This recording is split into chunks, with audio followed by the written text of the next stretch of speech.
the way I look at interview process is that it's an important, you take it as getting to know the individual and find ways to hire rather than getting into the interview to find ways to reject. Because the moment you look at that outlook, I think a lot of things you can truly understand about the individual. And for me, it is not about anything else but to give respect.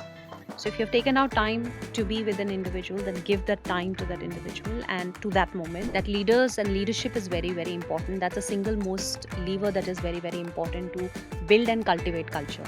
So if you really want to impact, you need to hire very strong people.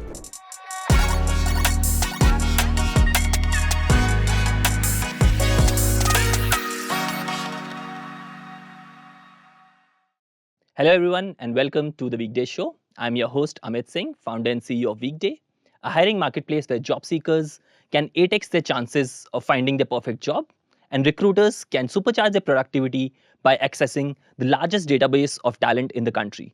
We have 80% of white-collar workforce of India on our platform.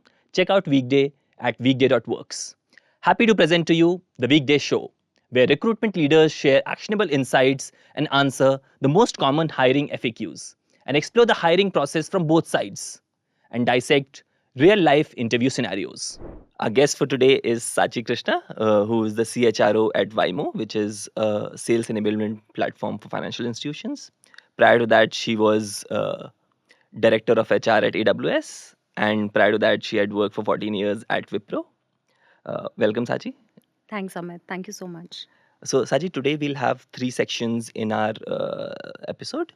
The first one will be a rapid fire one, where we ask questions related to recruitment, rapid fire, 1-line, 2-line answers. The second one will be more deep dive into your journey, what got you to the place that you are right now. And the third one will be hire or pass, where we'll ask like certain personas of people, like what there's a person that comes to an interview. What do you do? Like, how would a person who's interviewing look at that? Okay, got it. All right. So let's start with the first one. Okay. Yeah. Okay. So rapid fire.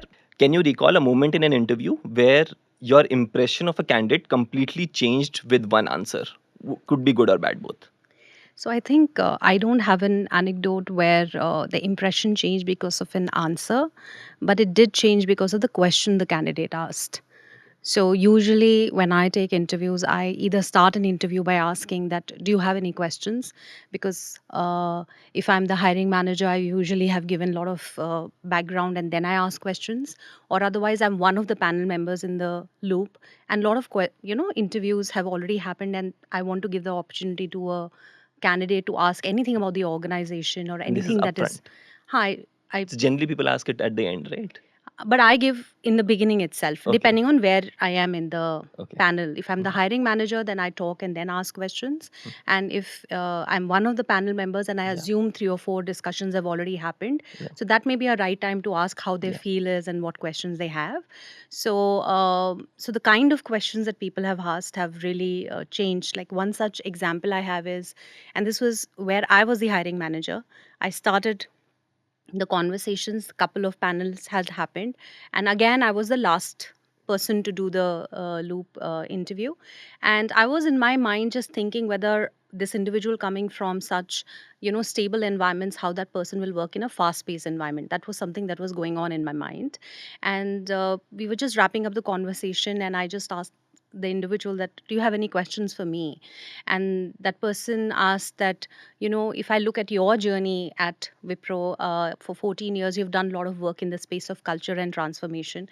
Now you're in Amazon, where the culture is very well defined, and you are responsible for building this organization in AWS.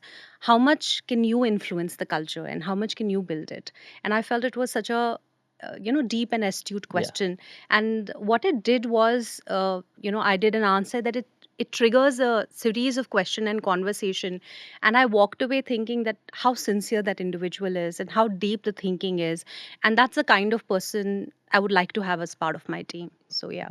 Yeah, and that also brings like say something about them also. They are also Yes. thinking of a similar thing that they Yes. also want to Y- bring impact to the organization. Yeah. So when you are working, or the heart of the question was that when you're working with organizations with strong cultures, can you really shape the culture? Yeah. And it did let a lot of And their conversation work was around. also around shaping the culture, right? This was in HR. I was Yeah. hiring in HR, and I was hiring for the sales organization. And so we did talk a lot about how do you cultivate culture. Even in large organizations, you're always in risk of cultural erosion. So that work never goes away.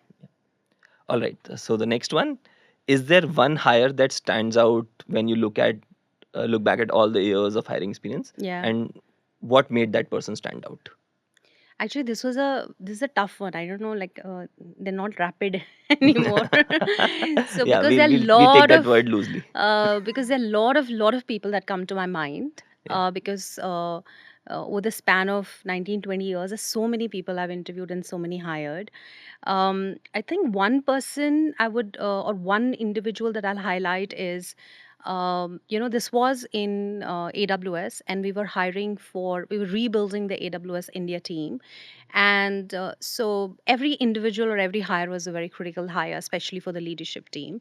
And we were looking at individuals who come with, very high ability to impact the business immediately, but at the same time have huge potential and runway. And we finally selected an individual. And the reason that person stands out for me is that in my head, I thought through the process of the interview that this individual will be so critical, not just now, but for the next 6 to 8 years of the organization. And it panned out that way. That person grew up in the role, had promotions, and is now doing a But larger scope but you job. thought that at the time of hiring as well? Yes, at the time of hiring itself, because and what stood out was the way the individual looked at the problems. Like, because the Amazon interviews are behavioral event interviews. You have to recall of situations of the past, but they speak a lot about how you think about situations, how you handle situations. So there were many such questions which were around building trust. Many questions on how the individual takes up new areas and builds capability into the new areas. So there are many such questions, or how the person has handled a very tough customer situation, or handled a very big problem. And it made me think that the first principles thinking was really, really strong, and ability to get into, take a large problem and break it down and get deep into it and solve was really, really good. And so that gave me a sense that that individual would do really well in the organization. All right. The I next. can't share more because otherwise Yeah. the person would guess. That's not such a bad thing. Yeah. All right. Anyways, we'll move on. Have you ever taken a bet on a candidate completely based on gut instinct, despite them probably not being that great a fit as compared to others on Yeah, paper? yeah, yeah. Like, and how did that pan out? I think when you're hiring, I would easily say there will be many such cases. And I do hire for potential a lot, right? Because one needs to hire for longevity and ability to grow in the function in the organization. And there have been situations where it has panned out and where it has not. Um, so there was one example I have when I was hiring for my team, and again, this was in Amazon, where I was hiring for an HR business partnership role, but I wanted to create roles which are a combination of competencies. So individuals should be having come from HR business partnership, but kind of a T profile. There is breadth in other areas as well, and depth in something, and preferably breadth in talent management kind of areas. And the individual had not done HR business partnership work at all. And that was a question in my mind, that I'm hiring for business partnership. The person has not worked as HR business partner. These are large organization, bigger leaders the individual has to support. So how will it pan out? But again, somebody with really high resilience, grit, ability to get into things, very high learning agility, and was joined my team at a certain level and had almost 3 promotions through the journey. So did really, really well. And sincerity that stood out in the interview, it actually stood out in the entire tenure. Like there is this example that you mentioned, like should recruiters follow that as a principle, that should trust their guts more? So I think if the gut is also backed with some data, then it just gives you a little more confidence. But I do feel that over the years, as you interview, you are able to hone your gut and Yeah, your yes, instinct. yeah. And even the situations where I have taken a bet, I have had a gut instinct this will work or it will not work. And the situations in which I have had a gut feeling it will not work is where I have compromised on something I believed in, or I was very desperate in that moment to close the position. And I was like, just need someone desperately because we've been looking for the role for quite some time. And that you're getting desperate and it is too good to be true, but you still go ahead and it right through the process that Does this it may ever not pan does it out. ever work? It has never worked for me. No, it has not. Like, I'm just saying, there are two kinds of bet. There is a bet where you're taking a bet on somebody and your gut saying this individual will be successful. And there's a bet you're taking and it will be 50-50. Those never pan out. Yeah, exactly. Like same thing. Like for example, if the gut says yes, then it might or might not happen. That has for me happened. But if the gut says no from the start and Yeah. you're desperate and you hire, it Yeah. has never worked out for Or me. where you are using your data points to rationalize Yeah, why it could be yeah. higher or There's a not. reference check that came out slightly negative, but Yeah. you still think, okay, it's fine. That was a different scenario. This is a different scenario. Different Things will scenario. pan Yeah. out differently Yeah. this time. Yeah. It Yeah. does not. Yeah. All right. The next one. Have you ever had a strong candidate bomb a simple question, and what question is that generally? There are very interesting anecdotes here. There was one exec hiring, very senior leader hiring I was doing. Everything was going well in the interview, and suddenly, I don't know what happened. I don't recall the question per se, but the candidate said, "Okay, hang on, I want to share something on my screen." Opened the screen, and in the process of sharing an example, landed up sharing certain confidential information of their organization, just to prove a point with respect to the organization, the businesses that have been entered and all. And kept saying this is for your eyes only, but the reality is no, that's not okay. Yeah. And the interviews was going really fine, everything was perfect till that moment. In my head I was like, wow, this is a great find. And just when that happened, it just made me feel that's a very bad judgment. So yeah. So that was a like reject from then on? Or? Yeah, it did. Yeah, from my side it was. Okay. Yes. All right. The next one. What is the biggest interview red flag that you've encountered, and like which happens more than often? I can't think of any because I think over the years I have worked very, very hard in neutralizing the biases. Like, you have to completely stop looking at aspects of many aspects which you feel, are you value because they're little bit resonating to you and your personality. So I don't now look at, oh, this is a red flag and I will not go or engage into an interview process, because the way I look at interview process is that it's an important, you take it as getting to know the individual and find ways to hire rather than getting into the interview to find ways to reject. Yeah. Because the moment you look at that outlook, I think a lot of things you can truly understand about the individual. But there are few things that have been a red flag from a response perspective. Yeah. Let's say if I've asked, give me an example where you failed, and the response is less about taking personal ownership but more about blaming the context, and I was okay but this context was bad, this individual did that. Or when I've asked, how did you feel about the interview process that we have gone through, and the individual uh, not just highlighting the experience gives me a sense that had made judgment about series of things, then it makes me think that, okay, what just happened here, right? And that has also happened where people are feel that, oh, let me take this answer and now start advising how the organization should be run. Yeah. And there are ways to do it. So there is a genuine way of understanding, I observe this, tell me a little more, how do you think about it, or how does your organization think about it, vis-a-vis saying I observed this, I think it will not work, you would fail. So it depends on how that response is given. So for me, lack of humility, lack of earnestness, and just lack of authenticity are the red flags. Yeah. Okay. All right. Moving on. Last question. So, what interview question you find the most overrated? It's not a question, but a flavor of an interview where you're looking at the problem of your organization that you're facing a lot and putting it hypothetically as a case study to an individual saying, how would you solve it? Yeah. Right. And the reason I'm not saying it is overrated, but sometimes I feel it does not give the outcome is because there is very little of the context that you're sharing, and you're just sharing a certain situation which you have lived quite a lot as an organization or an individual. And I think many times I've seen the candidate A does not know the context, has not lived that situation that much.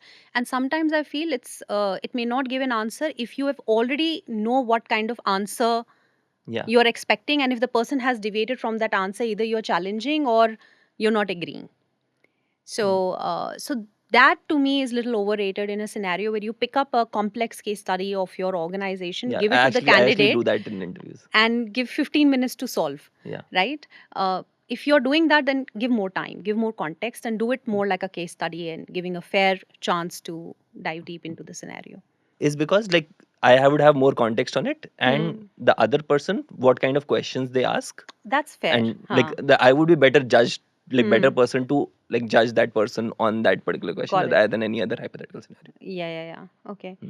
So I would say not ask hypothetical. Mhm. I believe more on the stories and examples of the past that have been lived and done is actually the real data. So if you can find examples that they have done in the past and go deep into their context and understand and then relate back it to your context in a problem statement, because that's a lived data and you are able to see the impact as well. So that will work better. But if you're picking a hypothetical scenario or you are picking a scenario of your Yeah. organization, then create a level playing field. Yeah. Give the context, allow the questions to be answered, asked, and not have a predetermined answer in your mind. All right. So this brings us on that learning note. It brings us to the end of the first section. So the next section, hire or pass. I'll give you a few examples and of personas, and you tell that whether this is a hire or pass.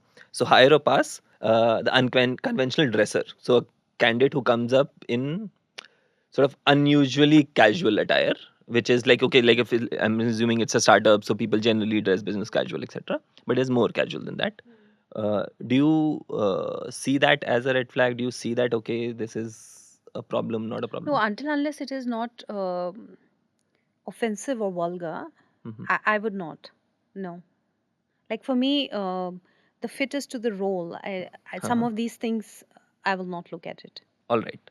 Okay. So the next one, team player. Hmm. So someone who is a good culture fit, you think that it will fit into a team a lot, is like a complete team player, but is not that great skill wise or in the technical sense, was not the best candidate among the pool. Do you see? Would you hire that person based on the promise of team player and culture fit? No, it won't be just on the team player and culture fit, because and again I go back. If I was in a large setup, I would hire that individual, right? Because you have a support cast of teams, and you're able to give that runway to that individual to realize the potential and build the functional elements, right? But when you are in a setup, whether it is a greenfield setup or whether it is a startup, where the job begins and ends with you, there is no delegation that you can do upwards or downwards, right? Then functional competencies become very, very important. The team player and culture fit will not carry you forward. So to that extent, at that level, especially when you are lean, mean teams, the functional competencies become important. And to me, it's not either or. Hmm. You need Yes, to have both. functional competencies, and you need to be a team player and build trust with the teams. So you may be having strong functional competencies and you are not a team player. It's a clear no hire for me. So both are Even though important. they are like Yes, exceptional 10x yeah, yeah, engineer. yeah, yeah. Because then they, you know it very well that they will create work for other people. They will Yeah. create, erode value at a Yeah. team level, which also is not encouraging. Hire or pass, multitasker. So for let's say someone during an interview checks their phone quite a few times. No, that's a red flag for me. I like people to be attentive in the moment, and for me, it is not about anything else but to give respect So if you've taken out time to be with an individual, then give that time to that individual and to that moment. And if something is more important, then excuse yourself and take that time. Or not take that interview that day if you're very, very busy. But if you've taken up the commitment, then don't be distracted. So the last one is higher up as the negotiator. So someone who negotiates very aggressively during the sort of salary discussion point, but otherwise everything went well. Higher So, up as. I have been an HR partner for salespeople for a very long time. So in AWS 5 years, prior to that, Wipro 7 years. They're all great negotiators, and there is so much to learn from it. I love negotiators. Actually, it's good, but Even for again, non-sales roles? yeah, it is good. It is good. Some amount of negotiation and discussion is healthy. But I think what makes or break that conversation is how you do it and what levels you're going into. Are you constantly coming back again and again? Let's say we had a discussion, we agreed on something, then you come back again and then start doing something, then again you do. Then it gives a feeling that as if you're not having clarity of what you want, but you're trying to see how much of rope the other person has. And especially the interview processes are very time consuming. You've spent months in getting to a stage where you're giving an offer, right?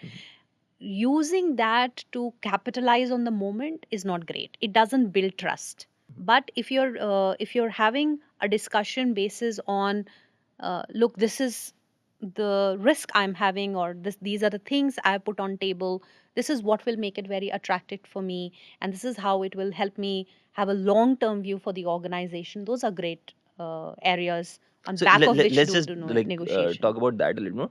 What are the traits of a great negotiator? How should someone negotiate their salary? They always are data backed. Okay. Knowing your own compensation really, really well and not throwing numbers for the sake of it, right? Because many times when you just say, I have this, but you don't have a data or a proof around it, then it becomes problematic. So, first, knowing your own compensation really, really well, whether it is monetary, non monetary, whatever things that you are getting.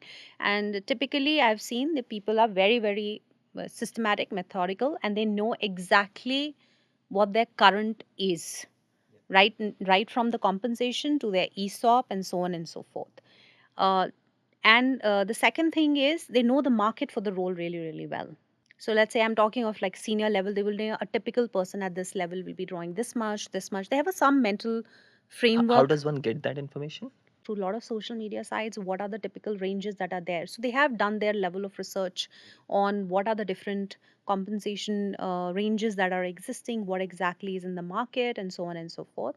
And so the main point is that they are data backed. They know their compensation really well. They know the benchmark industry really, really well, and and they also know what is it that they are making certain assumptions of growth which are fair. So, what I mean by that is whether it is a startup or whether it was, let's say, even an Amazon, a large part of the compensation is stock compensation, right? Yeah. And even in startup which are not listed, how do you treat the stock compensation as part of your offer and all of that is really, really important component. So, understanding those components is very important. So, and so they're very clear about whether they want more cash, whether they want more equity. So the clarity and self-awareness shines through in a good negotiator. So let's take an example here, and I'm talking about, let's, because a lot of people are more focused towards cash component. So let's take like someone is currently at 15, wants 20, and I'm being offered 18, but I want to say that I know I want 20 only. How should someone say that? This is an easy one. Okay. So the individual should just say that if you make it 20, it'll be or 18, it'll be, yeah. Your example is the employer has given 18 and you want Yes. 20, Yes. right? Yeah. So I think there are a couple of things I would suggest the individual to do is one, whether you are doing this negotiation pre-hike or post-hike, at what time. If it is you're doing, let's say it is June, then you should think about, okay, what is the hike cycle of that organization, right? Okay. You would have received a hike in your current organization, and in fact, you're asking for double jump. What has been the industry with respect to average hikes? So basically, what you're negotiating is at the heart of it is the percentage increase. Yeah. right? And so to that extent, it is more about knowing that you will be eligible for an increase in April also if you do really, really well, right? So is there a different way in which that extra two can be structured? It could be a retention bonus. If it is becoming a point, I would say never lose a good job on 1 or 2 lakhs.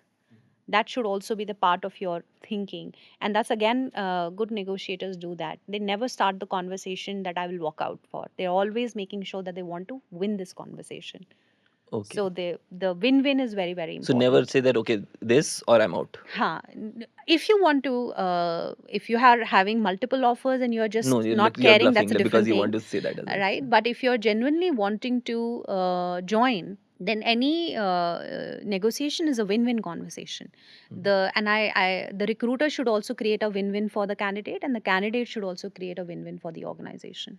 Are you struggling to hire talent? At Weekday, we have built a database of 80% of white-collar workforce with their email, phone number, resume, and salary details.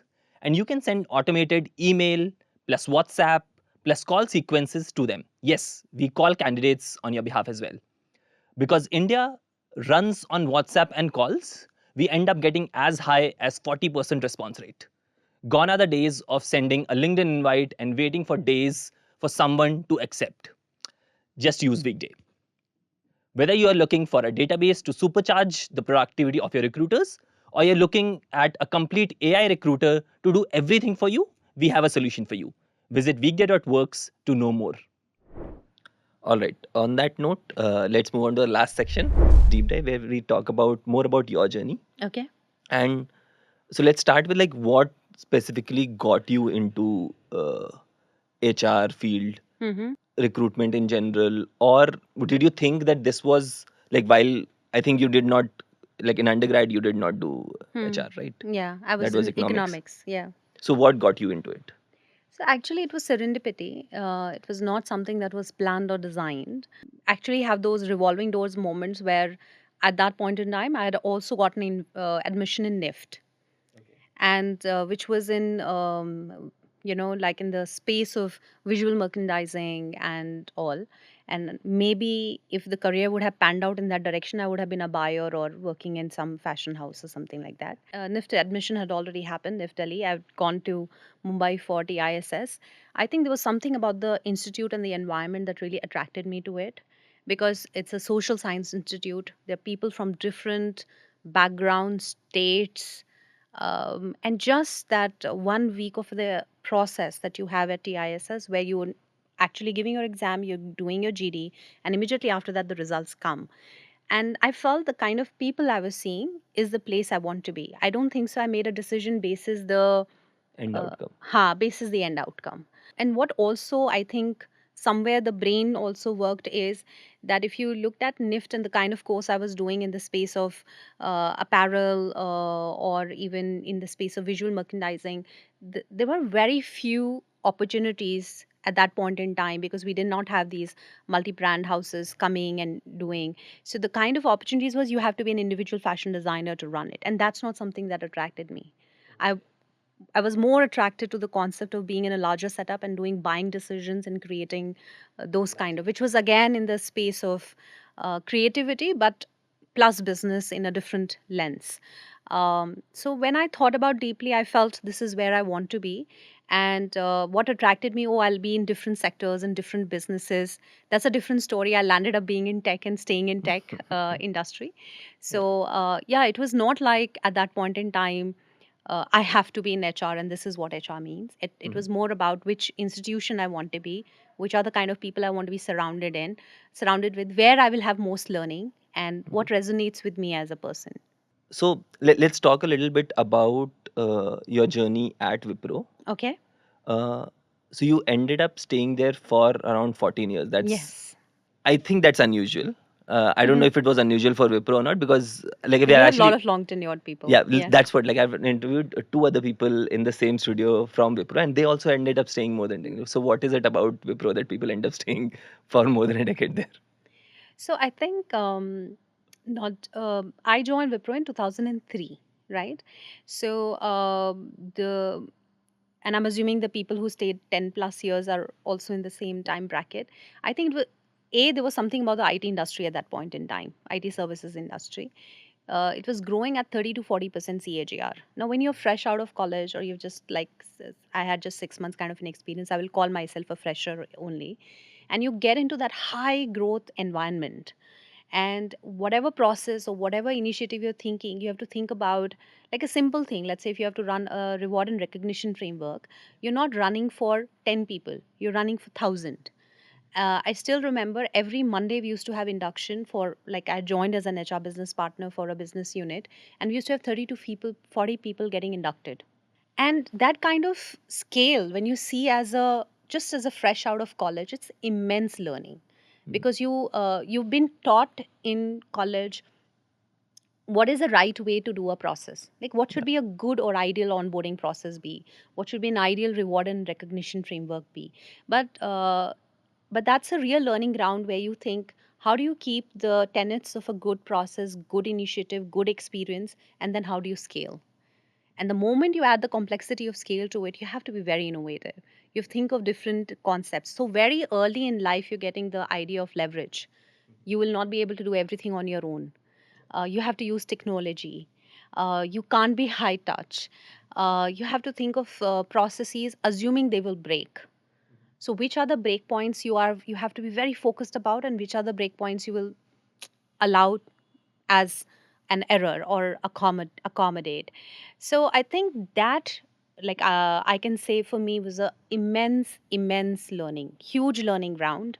And the second thing which I give credit to Wipro is the leaders who had this mindset of grooming freshers, and that's also cultural, because you're completely you're just learning a lot of things, you have a lot of high energy, a lot of hope.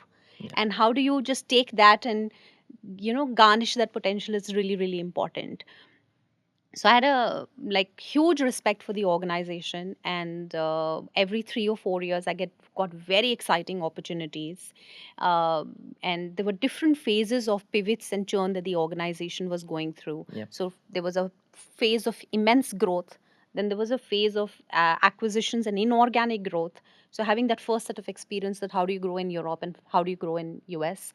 And then there was also this experience of the IT services industry not doing well at 2008-9, the Lehman Brothers crisis. How do you manage degrowth, or how do you manage the aspect where you have to be a little more frugal in your mindset and think about profitability little differently?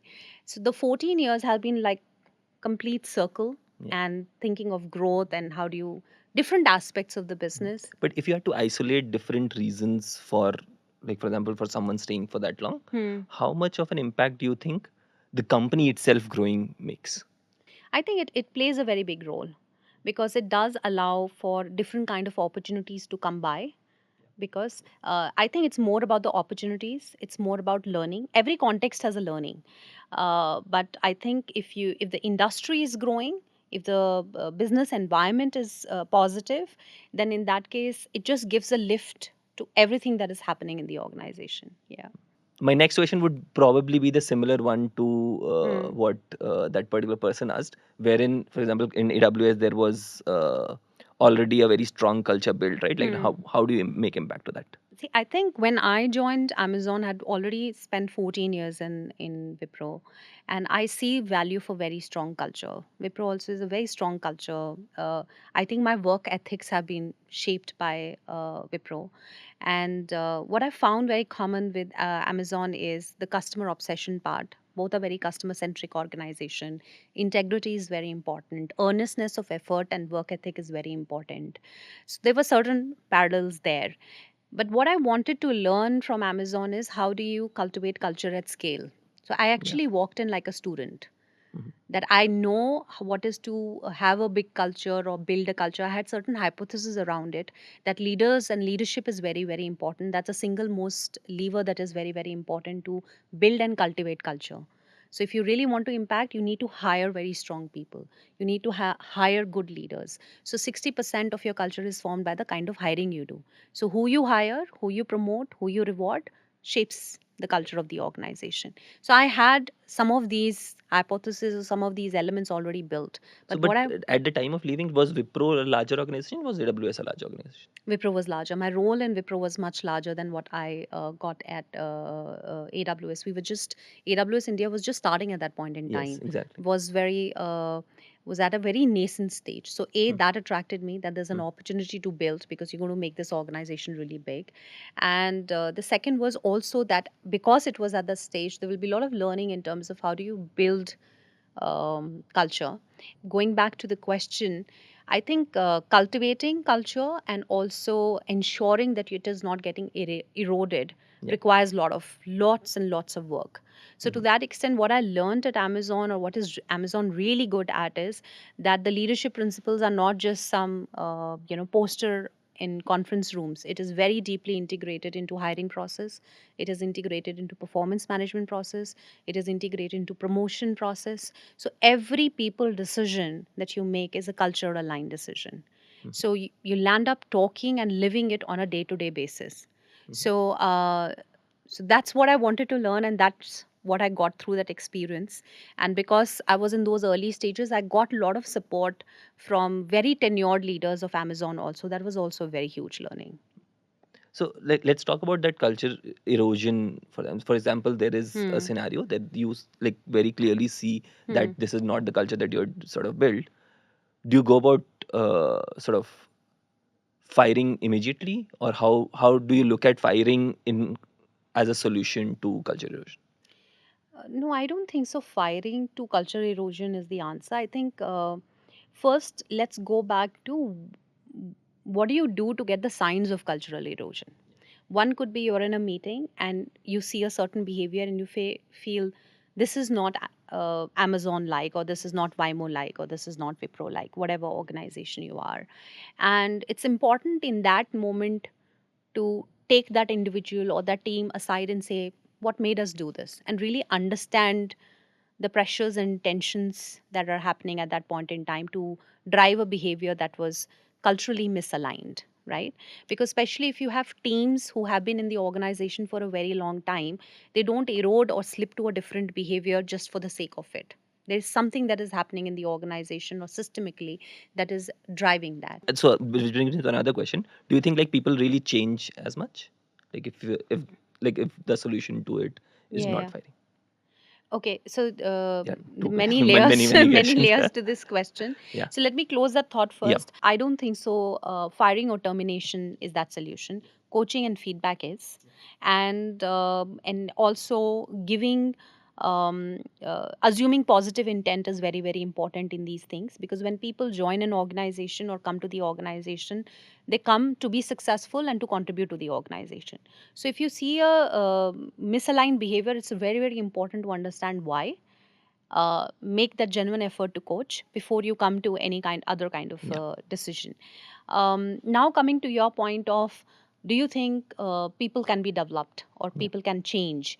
My view here is some things can, some things can't. Right. So, for example, there are certain competencies which are almost like require a lot of work and work from the individual himself or herself. An external factor or trigger will not allow that. The person has to feel from within that I need to do this, right? So, for example, such areas is curiosity. Yeah. I can't inject curiosity in somebody, right? It is has to be within. But what you can change is the educate individual or have the person know about the moments when they have to be curious about. Yeah. A curious individual is curious all the time, but you need a certain level of curiosity in an individual for having high learning agility and to actually question the status quo. Why are we doing it this way?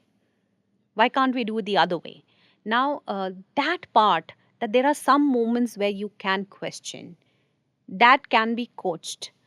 But making overall an individual curious, And may that's the not. thing that you do at the hiring level only. So Meaning? while hiring, you check for that. And Yes. Yes. but let's say you made a mistake while hiring. If you thought that this person was curious, it did not turn out to be curious. So again, going back, not every competency or attribute is must have for a role. Not every role requires a curiosity on 9 to 10, right? And but every role requires a certain level of learning agility and certain basically ability to get into newer spaces and ability to uh, drive improvements. So what level you require is how you calibrate your questions. So if you require somebody to be transformative, then you would look for an individual with high ability to question things, challenge the status quo, and so on and so forth. But if things are working fine, and then you don't need it at a 9 to 10 level, you need someone who spots and drives incremental improvement.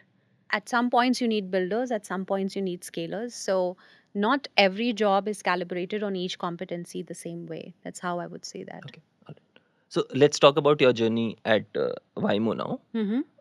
Is it fair to say that would be your first startup Yes. experience? Or would you call Yes. AWS also a startup? But like that, I've had a lot of greenfield experiences in Wipro and Amazon, but it is not the same as being in a startup. And Yeah. how is it different now? When you come from a large organization setup, there are a lot of assumptions you come with. You assume this would exist. And I had those moments also. Like when I joined Waymo was already existing for 10 years. So in my mind, it is like a existing organization. I would not even call it like a startup. Like the product market fit was established. We have good lineup of customers. There's already a certain size of the organization. A lot of processes existed with respect to the recruitment, performance management, and so on and so forth. So given the kind of organizations you're coming from or the experience you're coming from, you come with a lot of assumptions, right? So so to that extent, the first 1 month is about that unlearning. Yeah. The definition is different, the scale is different, and you have to really come down to understand, this is broken, this needs to be created, this needs to be built. And maybe you saw a particular mechanism run a certain way in a large organization and it worked for that setup. It will not apply in a context of Waymo at all. So calibrating even some of those aspects is very, very important. All right. So now let's talk a little bit about like how hiring happens within an organization. So let's say at Waymo, uh, there is a job opening that like applicants, like people like me from the outside would see that there's a job opening. Once I click on apply, what exactly happens behind the scenes, or even before I click on apply? Like for example, this job came to, let's say, on LinkedIn or any other platform. What happens behind the scenes when all of this is happening? So I think for us, the process this year, as in because I joined mid financial year, this year what we've done is we've started with the workforce planning for each of the units, and we have a clear, distinct strategy of how do we fill the scale jobs. But what I mean by is SD1, SD2, or MTS, SMTS, TL kind of jobs, or then the roles which are little niche for us, where there are combination of capabilities that are required. That could be a delivery manager in the professional services organization, or it could be an architect, or it could be the support leader that we are hiring, and there are a few other exec roles that are open. So it starts with workforce planning, then we have a clear distinction between how we will do a junior or scale jobs, mid jobs, and the senior jobs. For the senior job, we don't go by JD anymore, because I think we are in a moving from a 20 to 100 million kind of a journey. So a lot of the job descriptions we are questioning, like what is the impact we expect, how the role is going to be, and so on and so forth. So now the hiring team does a process called a pre-brief with the managers, try to understand what is it that we require for the role and how the role will look like, not now but 2 years down the line. And basis that, what should be the persona and what should be the competencies or areas that we look for, and basis that the job posting is done. And typically the applications that we get is 35% to the positions, but most of it is a targeted reach out that is done by the recruitment team. So we do especially for mid to senior level or niche jobs, we do market mapping, that which are the companies, experiences that will tie well to this particular job, and then do a reach out to the candidates. Okay, so like 65% of the pool actually is from like reach outs and not really. Yeah. And so, but let's say look at the applicant one.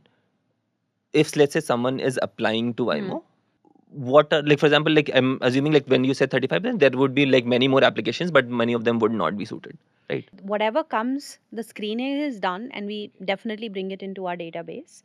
And so, but that role is done by our sourcer and a recruiter who would actually look into that database, see what is the fitment, and channel to the required recruiter and the manager if we have to be considered. But for applicant one, like for example, for one good applicant, how many total applicants would you get in general? Like, so what is that ratio? What is that someone can consider? Okay, this is my probability of actually getting an interview.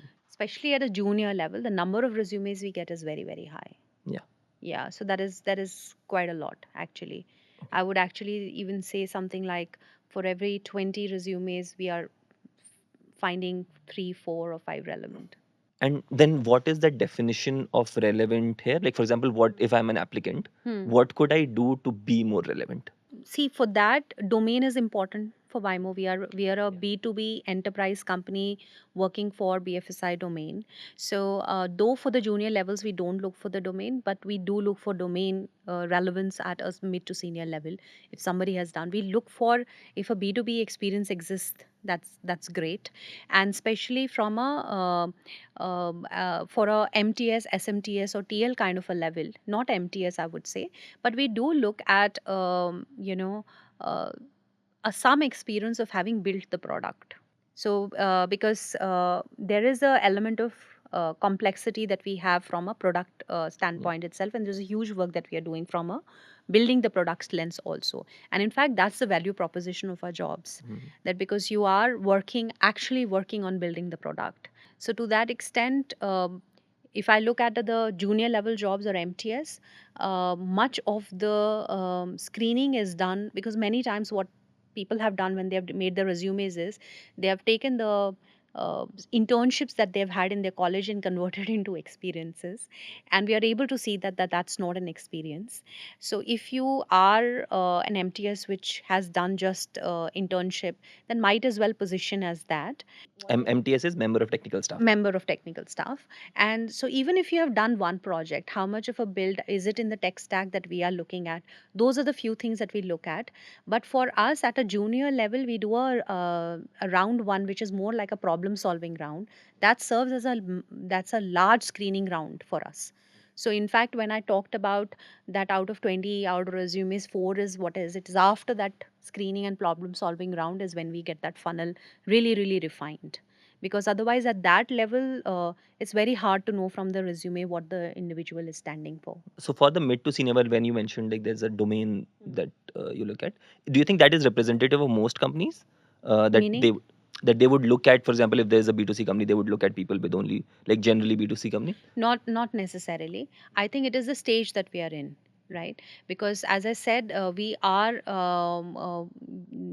want to get to a product velocity. So we are looking at people in technical. Most of our hiring is technical right now. Most of our positions that are open in mid to senior level are in PMTS, architect, or product manager zone. So to that extent, the product, domain, and technical, these are the three elements that we are looking for from a relevant standpoint. So if I'm an applicant, I don't necessarily, like for example, if I have to I'm looking for jobs, I should not necessarily apply to just the jobs in my domain, right? For example, if I work in financial sector, should I just apply in financial sector or should I apply in other fields as well?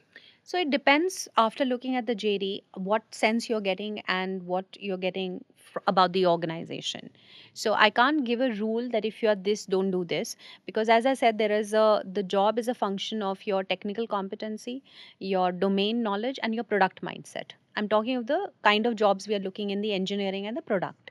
Now, if you feel you really are acing well in product mindset, even though you've worked in B2C space, from a technology side, you've worked on building platforms really, really well. So even if your domain is not there, from a BFSI domain perspective, but the kind of domains that you have worked with is an area you can, learn, then definitely take a shot and apply. But I think the point I'm trying to make is there is not one axis that defines your fit. Yeah. There are multiple axes you Correct. have to look your profile into. You can't just be I'm a pure tech, right? Because when a organization is looking at you, they're looking at you how you contribute to a ecosystem. So we need someone with a product mindset. We need someone who has the deep technical knowledge as well, and someone who comes from a domain will be a great problem solver, because then the ramp up is really really faster, because isn't that the reason that you go for lateral hiring? So combination is standing out for you, then definitely apply. So my next question, so you are working at a Bangalore based startup. So generally what people have perception that, and like looking at a lot of technical talent, etc. as well, right? So the general perception is that technical talent in Bangalore is not loyal. Do you think that is true? Like there's It's very high not loyal. yeah, there's very high attrition. Okay. Do you think that's true as compared to other geographies? Let's say I was taking care of Asia Pacific in Japan, Yeah. and compares the attrition across geographies with respect to India, India would always be higher on the attrition. Overall, India is higher than other. Ha, overall, India is higher.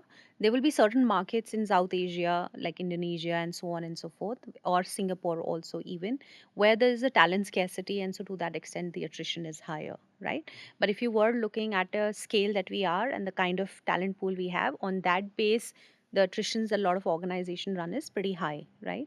So yes, relatively, that opportunities drive you, to apply, and but I would not call it lack of loyalty, because I have experience, and I even at Waymo, I think for a startup we are at a very good retention rate, and we do have people within product and engineering who have spent 7 years, 8 years with the company. So the longevity of the talent is pretty high. The mix of people that I What have with, drives that retention? it is what you're doing as a team or as a business. So if I look at AWS India for a long time, um, ran at almost 2% attrition. It was only in the support organization that later we had spikes in attrition, but that too also it was not attrition to outside. They were moving into SDE roles within Amazon. So it was not an attrition to Amazon, from Yeah. Amazon. So I think people are like from a joined as a support engineer or technical support person and are getting opportunities to be in SD. That's great, because that's what we are preparing people for. So so to that extent, what drives retention is that what is it that you are achieving as an organization, and learning opportunities drive retention. People want to do good job. People want to be associated with a learning environment. So in Vimo also, I think what is driving retention is that there's a product build that is happening. We're building a platform, and I think the quality of technical work, the problems that the team is solving, the use cases that they are solving for, that is extremely energizing and exciting. Okay, so that brings me to the end of this section. There is one last question, which is one advice that you would like to give to early career HR professionals. I think one would be to understand the business. It is very easy, and I think it's very easy to join the organization and start looking at your job and say, okay, what are my 2 or 3 goals, and I will ace those goals, Yeah, right? fast So hire. half, yeah. So for example, if you join as a recruiter, I will source the most and I'll have 100 resumes ready. That's great. That is extremely great.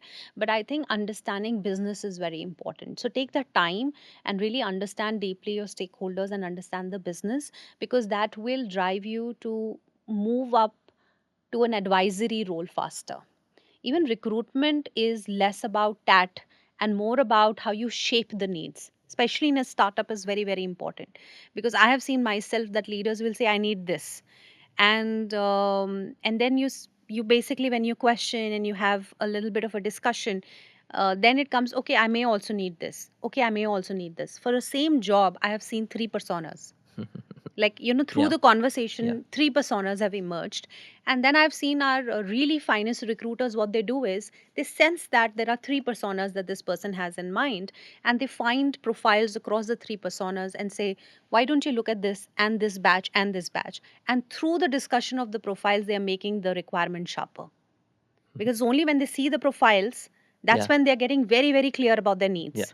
Because you're not hiring for a very established organization where you can go into a conversation is what kind of person you want, and the person will be able to say, like these three people we have in the organization. So a lot of clarity is emerging by looking at the profiles. And for that, knowing the business, knowing people, how they are as hiring managers, how they themselves operate. Some of these soft aspects matter most in effectiveness, according to me, and growing on the path of being an advisory to the business rather than just a tat owner. I think what I see most people doing is doing what they're told. Like, okay, I've been told this, I'll do this. Yes, yes. And you should understand business and at least move towards the advisory role. That is when your growth will also happen. And for that, it is good at an early stage to ask the questions. Really, like why are we like we have to fill X number of positions, or let's say 5 MTS or SDE positions. Why are we looking at so many resumes? It's good to ask those questions. How can I crunch my first timeline? Today, I'm doing my problem solving round, and I'm encouraging my panelists to do this. Is there a tech solve for it? How can we do that? So even efficiencies you can drive really, really well at it, because you're more closer to the job. So to that extent, the day-to-day improvements can be brought about. All right, so this brings us to the end of the conversation. We'll have the last question, which is, what advice would you give to job applicants which you have not given so far? I think I would just say authenticity and earnestness. That's very, very important. If you don't know something, say I don't know. That to me is really like a $1,000,000 competency at this point in time. And how many, like in terms of percentage, how many people end up doing that? Very few. Very hard to find people who say, I'm sorry, I don't know this, and I will come back to you. And those who say, I will come back to you, very few of them come back. So that's also there. So if you don't know something and you have an opportunity to be able to come back, then definitely take a time and come back and say, you'd asked me this question. I was not on top of it at that point in time. This is how I think about it, and this is what I found. That's great. Not knowing something, but having that ability to find it is a great. So authenticity, just earnestness to that to me is really, really important. All right. That's the advice. On that note, thank you so much, Sachi. This was great. Thank you so much for being on this podcast. Thank you. Thank you so much. Are you looking for a job? You can 8x your chances of getting one by using Weekday. How 8x?